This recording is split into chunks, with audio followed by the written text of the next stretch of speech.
Hello, everyone. Good to see you all. Hope you're well. And we're going to talk today about another type of nationalism in Ireland. We spoke last week about constitutional nationalism and the Home Rule movement. And I say what we have to take from that particularly is just how dominant this Home Rule party is. That it just wins every election. Any factions that emerge, it's able to put them down.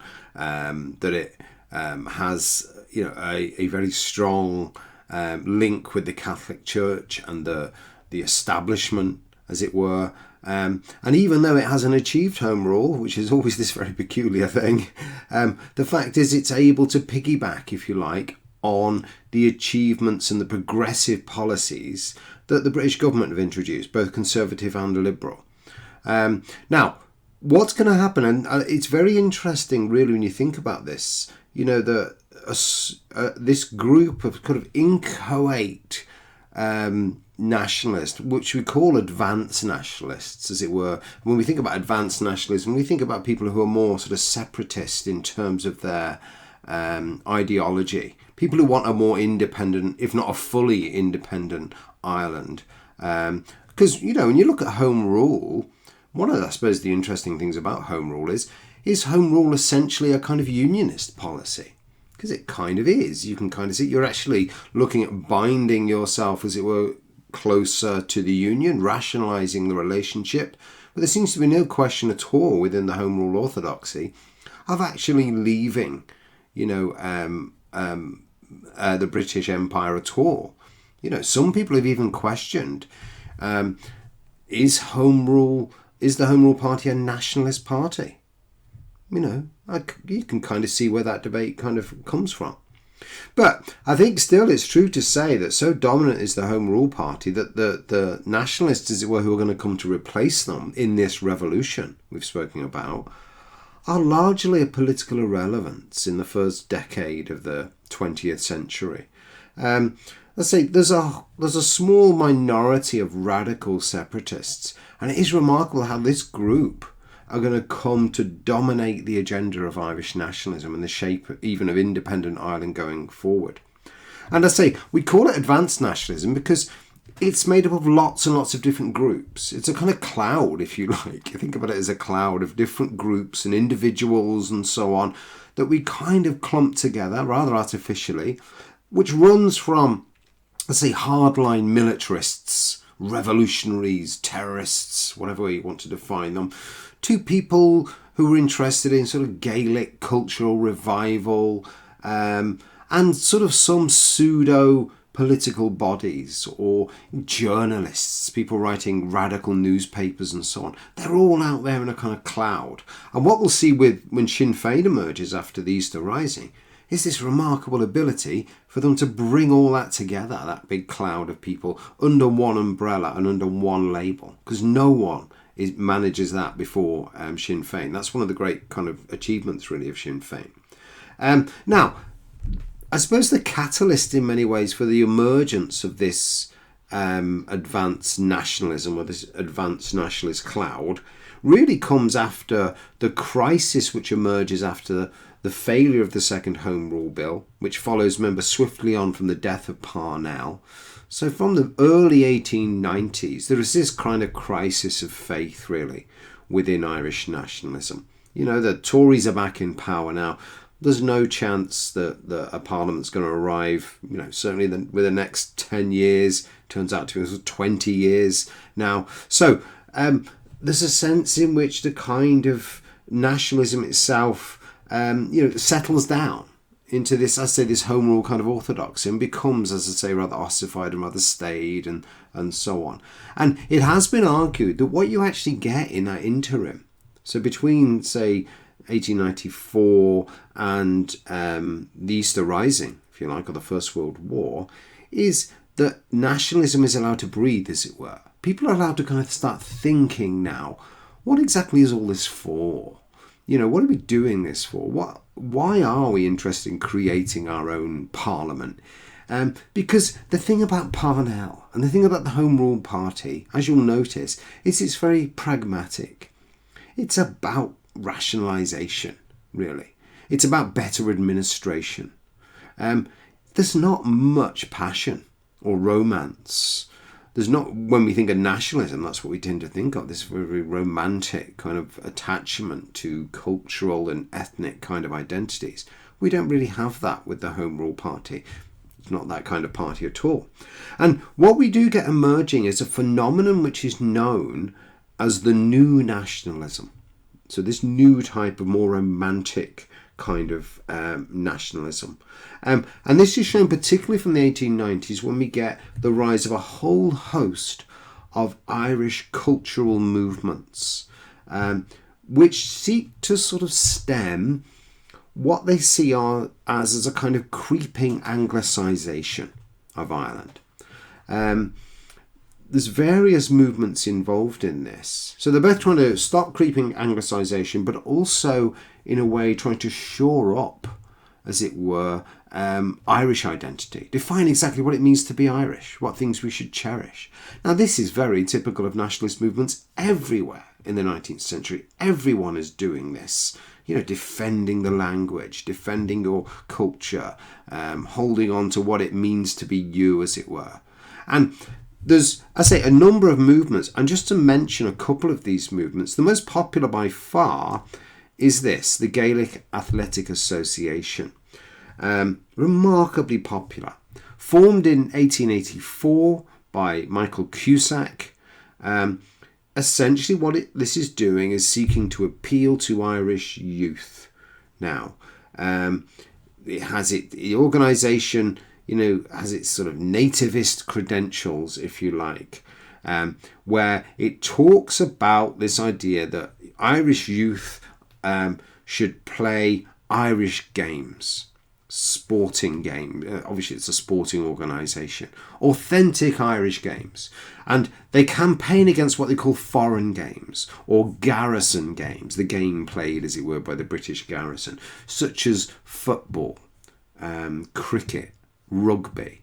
That they see these activists as becoming ever more popular, and that's a sign. And where's the Irish, authentic Irish games? And this in itself, is a way of sort of defining Irishness in a far more stringent kind of form. Now, the way the Gaelic League works is it comes up with all these games, which I'm sure you've seen, which are great fun to watch, hurling and Gaelic football and handball as well. And it sells this image that these are somehow authentic Irish games. That basically Irish people played these games for centuries, but then the British arrived and they almost imposed their own games. They made everyone play cricket. Cricket, by the way, is the most popular game in Ireland, no doubt, in the 1890s, which is what they're particularly challenging. The thing is, it isn't really true. These games themselves are made up by middle-class nationalist activists in Dublin. I mean, we don't have a sort of history of these games, You've got vague hints in kind of medieval chronicles and stuff about people in Ireland playing a game with a bat and a ball, but what they do then is, I say, they work up their own set of rules now and come up with something which they call, authentically Irish. But the thing about these games is they are very fun to play. They do make sense, as it were, of games. And people embrace it hugely, particularly embraced by, I say, young men.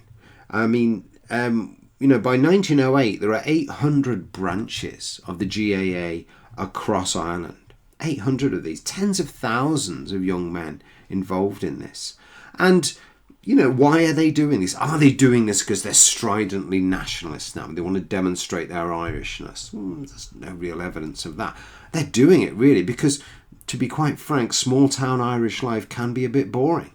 What else are you going to do? This is a great way for you and your mates to get together on a Sunday or a Saturday, play these games, travel around together. It gives you, it lets you get rid of energy and really, it's wonderful. So in many ways, they fulfill what is happening in many parts of Britain and also Western Europe, which is the growth of what we might call working class leisure. Now, so think about this. If you're a football fan in Britain, think about how many football teams are founded in the late 19th century. I mean, look at the badges. You always have the date on the badges, and you'll see there's something going on. There's a phenomenon going on, the growth of mass leisure, essentially. And I say this fills very much that kind of vacuum. So there's no simple transition that these young men are somehow are nationalistic or whatever. They're doing these sports, I think, because they really enjoy it. That explains their popularity. No doubt the organisers of it do have a kind of, I suppose, a pseudo-political agenda. But I say there's no evidence in terms of the actual people who are playing it. So that's happening as well. Another massively popular organisation, of course, as well. And I'll just show you here, actually. Here's one of the... You can see what I mean about this. These are the games in 1924, a kind of Commonwealth / Olympic Games for these Gaelic sports. And you can see a lot of it is about this idea of authenticity. This is what it means to be Irish now, and there's a lot of this kind of stuff. We'll see later when we talk about unionism, why we get the emergence, particularly of a kind of Ulster unionism, particularly, is because, making these kind of moves and defining Irishness more closely means, if you define something, what it is, you end up defining what it isn't. And that's the issue. And even today, when you think about Irishness, what do people think Irishness is? If you ask people to list, 5 things that are Irish, what would they'd probably say, Catholic or Gaelic or Green. They wouldn't say Protestant and Belfast and Orange and, So there's an identity war, as it were, going on in the 1890s here in Ireland. And I say, when we talk about unionism, we'll see the way there. So a dangerous polarisation when it comes to what it means to be Irish, as it were. Different brands of Irishness kind of emerge. But sorry, I mentioned the fact there was going to be another organisation. This is the Gaelic League, which you can see is formed in 1893. This is less popular, you'd say, than the GAA, because obviously it's not as much fun, to be honest. Reading books and stuff is not as much fun as getting out there and having a kick around with your mates. But basically what its activists try and do is promote and protect the Gaelic language, which they call the Irish language often. Calls, for example, for its inclusion in the Irish school syllabus and so on. So, I say that's another organisation which I suppose is more rarefied, that appeals to people, who are slightly more middle class, as it were. And I say that will have another power. Of course, out of this whole Gaelic League, we have some of the great Irish writers and things emerge. You think about Yeats and James Synge and people like that. Some of the great art, as it were, of Ireland comes out of this, this nebulous cloud of this kind of, new nationalism in that sense. Now, fundamentally what lies behind this is a typical nationalist project, which is to uncover an imagined authentic Ireland. There is an authentic Ireland that's there, that's been smothered and is being anglicised now at every turn and must be challenged to save it. Again, everywhere this happens, every single part of Europe, you get this kind of thing. And many find, particularly this so-called cultural heartland where people live more authentically, as in Europe as well, in the countryside. The cities are kind of, cosmopolitan, and they're infested now with all this kind of foreign culture. But out in the west of Ireland, you can still, see the real Ireland, as it were. The Ireland now of these small villages where everyone speaks Irish and so on, lots of traditions, and people still engage in kind of, wear traditional costume and various cultural activities. And what you will have, interesting enough, is a lot of these activists and a lot of members of the IRA and Sinn Féin and so on later on, as young men and women, but particularly men, will go out to the west of Ireland now for their summer holiday. So if they're off at university or something, they go off for the summer, and they'll go out and they'll sketch the landscape and so on. And it's a very romantic kind of view of Ireland that kind of develops. But as I say, what you're really doing, what really lies behind this is creating some kind of exclusivist, homogenous national identity. And I say that may have its positives, but it also has very much its negatives. So I say all these organisations are there, this big cloud of advanced nationalism and so on. And I think politically you could say there is a tendency amongst people who engage in this and lead this and are activists in this to be more separatist and idealistic, I think, than the more pragmatic, as it were, Home Rule party. Now, again, I say it is a rather nebulous cloud in the sense that you can't really pin down an organisation or a political party or something which really represents this broad kind of spectrum. The key figure, I suppose, in many ways, who represents this advanced nationalism himself is not a political figure, but it's the very fascinating character. Oh, sorry, here is, I'll just show you this actually. This is Douglas Hyde, as you can see, and I'll just read this to you. I mentioned the fact that the Gaelic League is Douglas Hyde's idea, but this idea of anglicisation, I've left this actually in the notes below. You can look at this in full detail, but let's just read this very quickly. Let us set our faces against the aping of English dress and encourage our women to spin and our men to wear comfortable free suits of their own. It's the authentic tweed Irish suits. Perhaps the principal point of all this is the necessity for encouraging the use of Anglo-Irish literature instead of English books. Especially instead of English periodicals, we must set our face sternly against penny dreadfuls, shilling shockers, and still more the garbage of vulgar English weeklies like Bow Bells and the Police Intelligence. Every house should have a copy of Moore and Davis. Moore and Davis are two nationalist kind of martyrs, as it were, nationalist thinkers from the past. But you can see, as I say, this idea that sort of, as it were, English or British culture is somehow low and it's base and it's corrupting and so on. And we should get back to some sense of some authenticity. I say that's a very good way, I think, of explaining it. All these groups have an element of that. But I say, I was mentioning, so you've got figures like Douglas Hyde and so on. But I think if anyone could kind of look to someone who seems to embody the whole range of these kind of views, and it becomes a kind of spokesperson in their withering critiques of the Home Rule orthodoxy, which, remember, just isn't political, it's a culture, if you like, you'd have to say it comes in the shape of this man here, Arthur Griffith.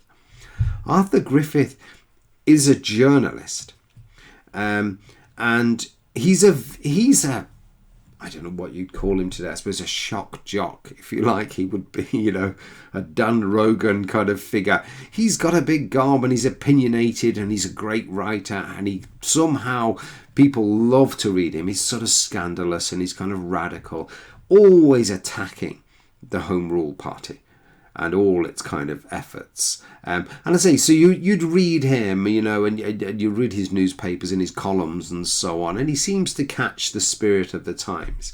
But I say, he is a journalist. He's a strange man in many ways. His views are a rather confused mix of kind of conservatism and radicalism.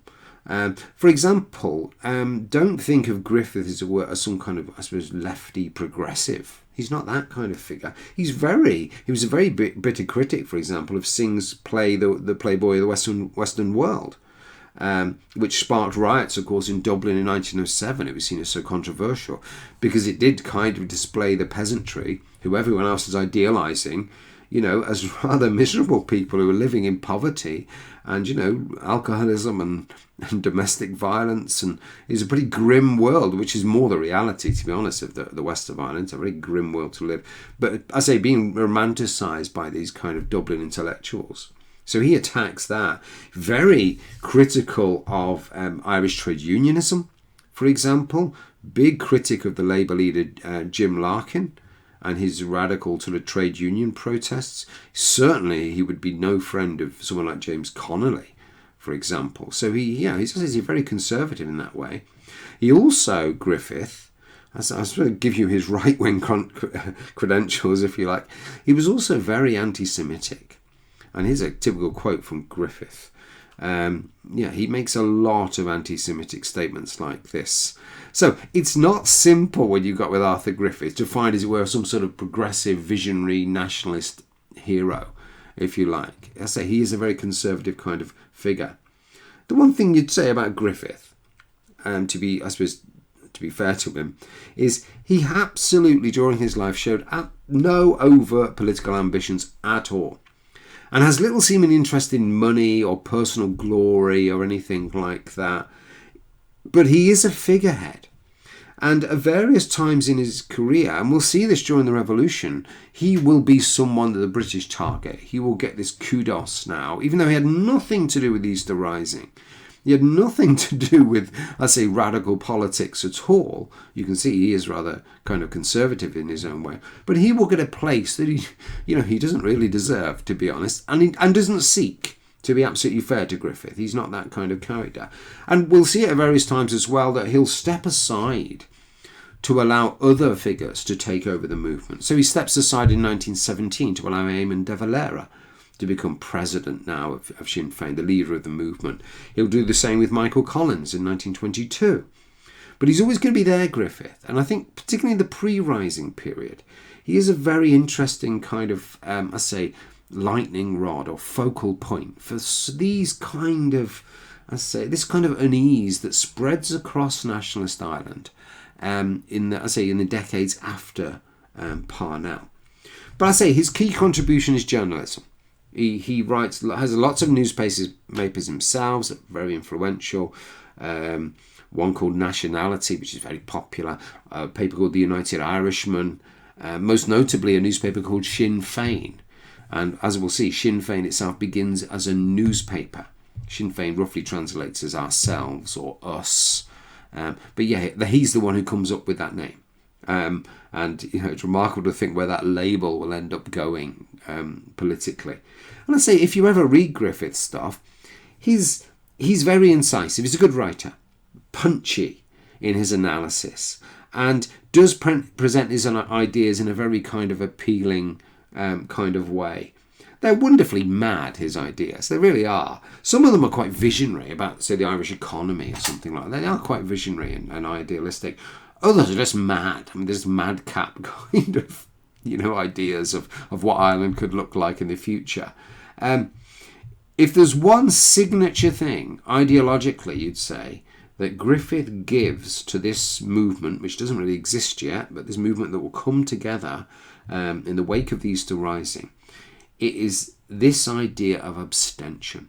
Now, abstention itself, if you know anything about Republican politics, is the holy grail of Republican political strategy. The idea is you do not enter a foreign parliament, you don't recognise a foreign parliament, you stay outside. You think about the debates within Sinn Féin during the Troubles and so on about these kind of issues. This is one of the sort of holy trinity, as it were, of Republican thinking. But it comes very much out of the mind of Arthur Griffith, strangely. Now, what's Griffith's argument? Well, his argument was that the Act of Union with Britain back in 1800 was illegal and therefore should be ignored. That the Irish Parliament back in 1800, when Ireland was joined to Britain, that was illegal, and the Parliament itself in Dublin had no right to dissolve itself. So what members of Parliament should do, is ignore the Parliament in Britain and assemble themselves in Dublin. That's his idea. And that, I say, is going to be the key strategy of. We'll see this with Sinn Féin when Sinn Féin itself declares independence in January 1919. Exactly the same idea. We're our own Parliament now. We don't recognise the British Parliament. It's all out the minds of this wonderfully quirky kind of character. But he has some very quirky and odd ideas. He writes a book in 1904 called The Resurrection of Hungary. And his argument doesn't seem to be full nationalism or full republicanism. His argument should be that Ireland should be like what's happened with the Austro-Hungarian Empire in 1867, or what creates the Austro-Hungarian Empire in 1867, the so-called Ausgleich, which is where you've got the Habsburg Empire and it splits into two. Maybe you've got the Austrians and the Hungarians, but you have got a shared monarch now. And that's going to be the link. He believes the link. That's what the link should be between Ireland and Britain. So, I'll say, there's some of his kind of ideas. He was a Republican, certainly in his as a young man. He flirted with some of these things, but he rejected completely the idea of violence. He believes it's, I suppose quite rightly, as it will turn out to be quite counterproductive, potentially dangerous in terms of leading to the squashing of various kind of political movements that might emerge. Again, that's certainly true. But I'd say he spends most of his time now in this column sort of attacking, as I say, the Home Rule Party and the great worthies and notables of the Home Rule orthodoxy, saying this strategy really isn't working. Still waiting for our parliament, by the way, and we're getting all these things. It's great, but when's it going to happen? That really resonates with people. You know, there's something about the times going on. When it comes to politics, Sinn Féin itself, I say, which is this newspaper which articulates many of these kind of views, is actually, the way it emerges is actually used as a label, almost a party label, in 1907, when there's a couple of council seats come up in Dublin Corporation, which usually will be run again by the Home Rule Party. So the local government elections, and there's a couple of seats come up, and a couple of advanced nationalists decide they're going to use this label Sinn Féin. Now, they lose, but there you go. Then there's a by-election happens on a national level, and someone else decides, let's use this label Sinn Féin. We kind of like this label. Again, they lose. And they stand under his banner, his idea of abstention, and the Act of Union was illegal and all that kind of stuff. But remember, there isn't really a political party involved. They've just used a very, very popular label that people have for, as I say, the political form of maybe advanced nationalism. And you do get a number of sort of groups created across Ireland. Again, you know, a few dozen branches here and there of a few people. It never goes anywhere, because what happens with old Griffith is he never wants to create a political party anyway, and he kind of drifts away from it. And we'll see, as I say, it's due really to Griffith's visibility and the Sinn Féin newspaper's visibility that becomes the label that's attached to the supporters and leaders of the Easter Rising and so on. And again, very important point, because it's an advanced nationalist cloud, when the Easter Rising happens, the authorities, who the hell's behind this? There's so many, all kinds of different groups involved. And I say the one thing they've got in their head is Griffith, Sinn Féin. And that's the press label, as it were, that will emerge.